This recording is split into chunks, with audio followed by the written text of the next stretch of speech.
ஆன்மீக அன்பர்களுக்கு அன்பு கலந்த வணக்கம். நீரின்றி அமையாது உலகு என தண்ணீரின் முக்கியத்துவம் பற்றி வள்ளுவ பெருந்தகை திருக்குறளில் 2000 ஆண்டுகளுக்கு முன்பாகவே பறைசாற்றியிருக்கிறார். உலகில் மனிதர்கள் தோன்றிய காலம் முதல் வற்றாத ஜீவநதி ஓடும் நதிக்கரைகளை ஒட்டியே மிக புகழ்பெற்ற நாகரிகங்கள் தோன்றியிருக்கின்றன. அந்த அளவிற்கு நதிகள் மனிதர்களின் வாழ்வில் பின்னி பிணைந்துள்ளது. அதிலும் அனைத்தையுமே தெய்வீகமாக பாவிக்கும் பாரத தேசத்தில் நதிகள் அனைத்தும் தெய்வங்களின் அம்சமாகவே கருதி வழிபடப்படுகின்றன. குறிப்பாக தென்னிந்தியாவில் இருக்கும் நதிகளில் முக்கியமானதாக கருதப்படுவது காவிரி நதி. அந்த காவிரி நதிக்காக ஆடி மாதம் 18ஆம் தேதி கொண்டாடப்படும் ஒரு தினம்தான் ஆடி 18ஆம் பெருக்கு அல்லது ஆடிப்பெருக்கு விழா.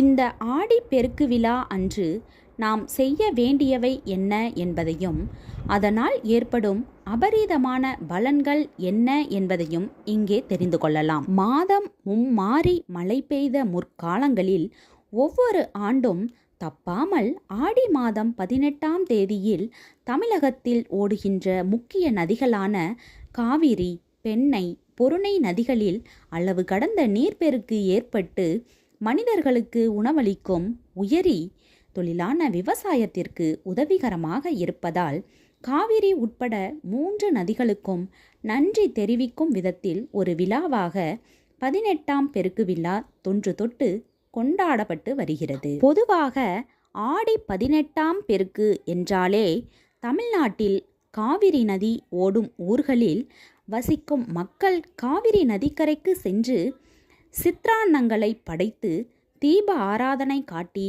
காவிரி தாயை வழிபடுவர். அதே நேரம் மணமான பெண்கள் காவிரி கரை நதியோரம் பூஜை செய்து தங்களின் தாலி கயிற்றை புதிதாக மாற்றிக்கொள்ளும் வழக்கம் பல காலமாகவே பின்பற்றப்பட்டு வருகிறது. இத்தகைய ஆடி 18ஆம் பெருக்கு விழாவை காவிரி நதிக்கரையோரம் வாழும் மக்கள் மட்டுமே கொண்டாட வேண்டும் என்பதில்லை. நமது வீட்டிலும் எளிமையான முறையில் கொண்டாடலாம். ஆடி 18ஆம் பெருக்கு தினத்தன்று காலை எழுந்து குளித்து முடித்ததும் ஒரு செம்பு அல்லது வெண்கல கலசத்தில் சிறிது மஞ்சள் தூளை போட்டு அதில் உங்கள் வீட்டில் இருக்கும் தண்ணீரை ஊற்றி நிரப்பியதும் அந்த மஞ்சள் தண்ணீருடன் கலந்துவிடும். பிறகு அந்த கலசத்திற்கு மஞ்சள் மற்றும் குங்குமம் பொட்டிட்டு உங்கள் பூஜை அறையில் ஒரு பீடத்தின் மீது வைத்து அந்த பீடத்திற்கு இருபுறமும் கலசத்திற்கு இருபுறமும் குத்து விளக்கு அல்லது அகல் விளக்குகளில் தீபமேற்ற வேண்டும். பிறகு சர்க்கரை பொங்கல் நெய்வேத்தியம் வைத்து கங்கா, யமுனா, சரஸ்வதி, கோதாவரி, காவிரி, நர்மதா, தாமிரபரணி போன்ற அனைத்து ஜீவ நதிகளையும் மனதார நினைத்து வழிபாடு செய்ய வேண்டும். பிறகு தமிழ் மொழிக்கும் தமிழர்களுக்கும் ஞான குருவாக இருப்பவரும் காவிரி, தாமிரபரணி போன்ற ஜீவ நதிகளை தமிழகத்திற்குள் பாய செய்த சித்தர்களின் தலைமை சித்தரான அகத்தியர் பெருமானை வழிபட வேண்டும். வழிபாடு முடிந்ததும் கலசத்தில் வைத்த நீரை உங்கள் வீட்டில் இருக்கும் மரம் செடிகளுக்கு ஊற்றிவிட்டு நெய்வேத்திய சர்க்கரை பொங்கலை அனைவருக்கும் பிரசாதமாக வழங்கி நீங்களும் சாப்பிட வேண்டும். பொதுவாக ஆடி மாதம் என்றாலே சுப காரியங்கள் செய்வதை பலரும் தவிர்த்து விடுகின்றனர்.